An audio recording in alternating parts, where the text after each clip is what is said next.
Kebo ani musapano chaya khaimaya baithangno kebengai khok brechi rajak rangni durnitini kokshel sajak manotei kokte shalo hai hinai kokifil bongrakha MLA Sudip Roy Bormon Baskangni Tristor Panchayat Chongbari no kitingai Fotikroi Bidhansabha ni Ratachhora Gram Panchayat ni Emra Pasha Hatiwo Kaisa Jonosabhao Kok Yachakmani Montri Sudhangshu Das Afro Congress MLA Sudip Roy Bormon no hasteni Shakha Mantri Tongfuro Khok brechi rajak rangni durnitio manjakma bagino ajo thaimaya karkhani kokshel samani a kokshel sajakmano kokifil mungroi kokte shalo kokthumnai rokni bwskango serai serai sairikha kebo ano mungsapano khlaimaya kebo ni fanto khangke ano mungsa chaya khlai phunuk thonghnai Swarnakamal স্বর্ণবর্ষা 2 July থেকে 23 August mega lucky ড্রতে 2টি scooty lucky ড্রতে 7টি স্বর্ণমুদ্রা হীরের গয়নার মজুরিতে 75% ছাড় এবং সোনার গয়নার মজুরিতে 20% ছাড় থাকছে প্রতি কেনাকাটায়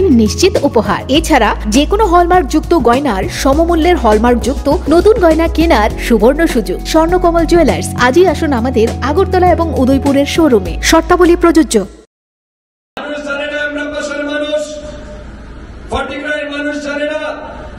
এই বড় নেতা কিছুদিন স্বাস্থ্যমন্ত্রী থাকার সময় এই জিবি হাসপাতালে বিভিন্ন জিনিস কেনার নামে প্রায় 40 কোটি টাকার দুর্নীতির কেসে আমাদের তৎকালীন মুখ্যমন্ত্রী বিপ্লব কুমার দেব ওনাকে স্বাস্থ্যমন্ত্রী থেকে সরিয়েছিল সেদিন সাথে। প্রতিক্রিয়া কি দেব? একজন দায়িত্ব জ্ঞানহীন 420 নম্বরী মন্ত্রী বক্তব্য রেখেছেন। আমি অ্যাকচুয়ালি প্রতিক্রিয়া দিতে ইচ্ছুক নই, কিন্তু আপনি জোরাজুরি করাতে প্রতিক্রিয়া হচ্ছে আমার এই যে আমি গত 2 দিন আগে আমি ধর্মনগর সফর করি, পাবিয়াছড়া ফটিকরায়ও যাই পঞ্চায়েত নির্বাচনকে কেন্দ্র করে। ফটিকরায় বিধানসভা কেন্দ্রে এমরাপাশা বাজারে একটি সভায় আমি 70টা কথা বলেছি, এটা রেকর্ড, যে সুধাংশু দাস তার পরিবার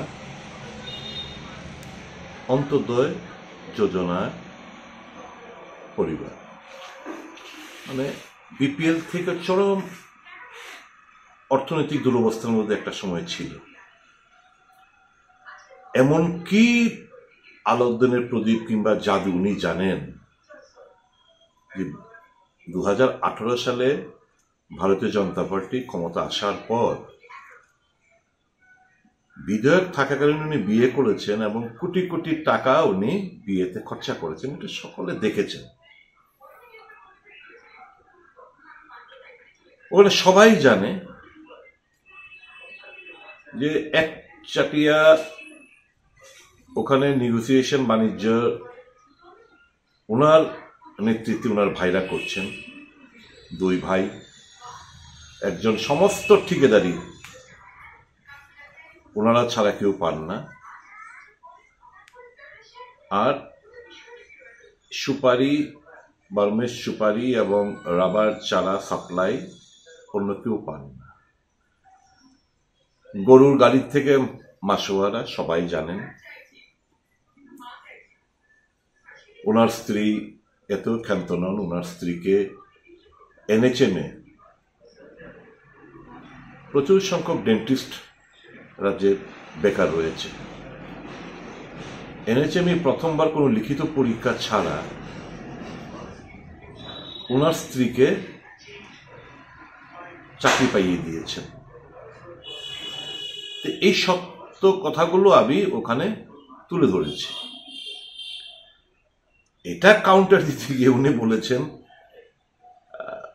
যে আমি যখন স্বাস্থ্যমন্ত্রী হিসেবে কাজ করেছিলাম আমি নাকি প্রায় 40 কোটির দুর্নীতি সঙ্গে আমি জড়িয়ে পড়েছি এবং সেই কারণে বিপ্লব দেব আমাকে মন্ত্রিসভা থেকে বের করে দিচ্ছেন।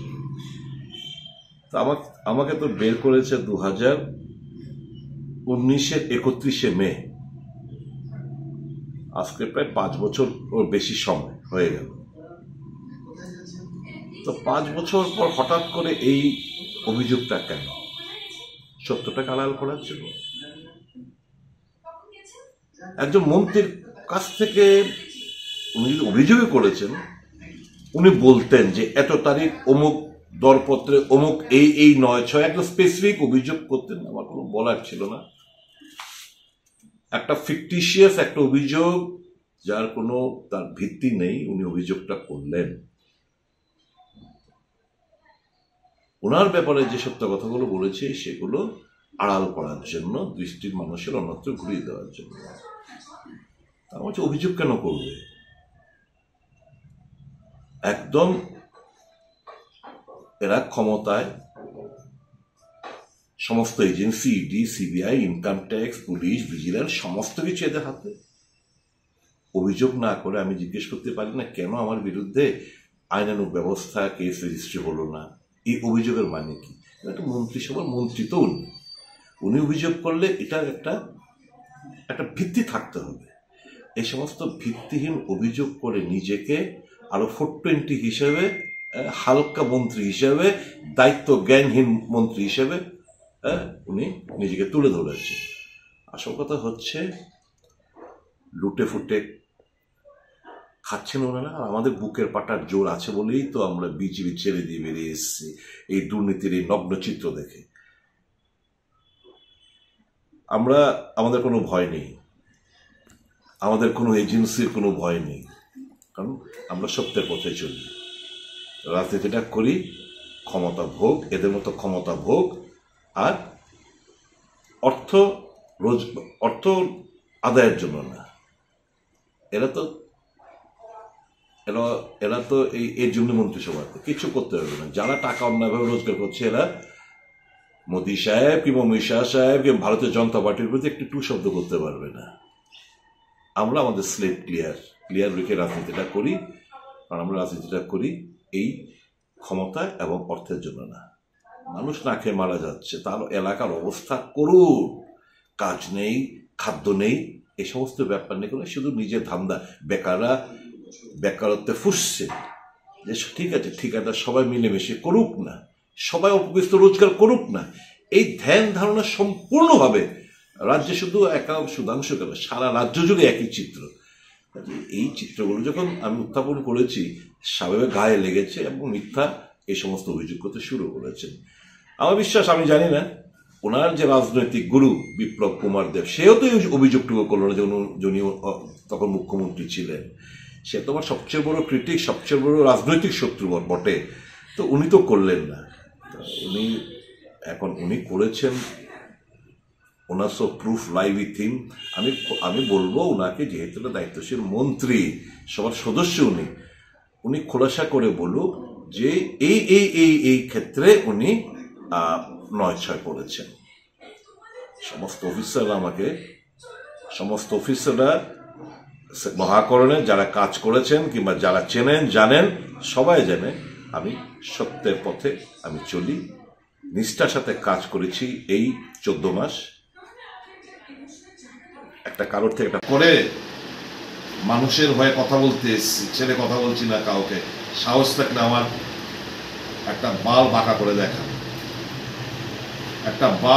বাঁকা করে দেখান, কিচ্ছু করতে পারবেন না। I don't care anyone, because আমি সত্যের পথে আমরা চলছি। তাই তো বুকের পাটা নিয়ে এই দল থেকে বেরিয়ে এসেছি এবং এটা এনি লেংথ আমি যা খুশি না, সত্য কথাগুলো বলতে আমি দ্বিধাবোধ করবো না।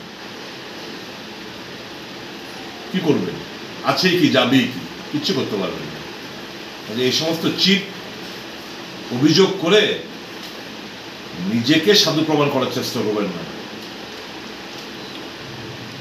জেল অপেক্ষায় আপনাদের মতো দুর্নীতি পরায়ণ লোকদের জেল অপেক্ষা করছে, বাকি জীবনটা জেলে কাটাতে হবে আপনাদের। খাইনি কারো কাছ থেকে, এটুকু বলতে পারি। ধিক্কার জানাই, নিন্দা জানাই, আর কি বলবো। সব চোর বাটপা ডাকাতদের রাজত্বে আমরা বসবাস করছি, এর বেশি ভালো কি আর হবে?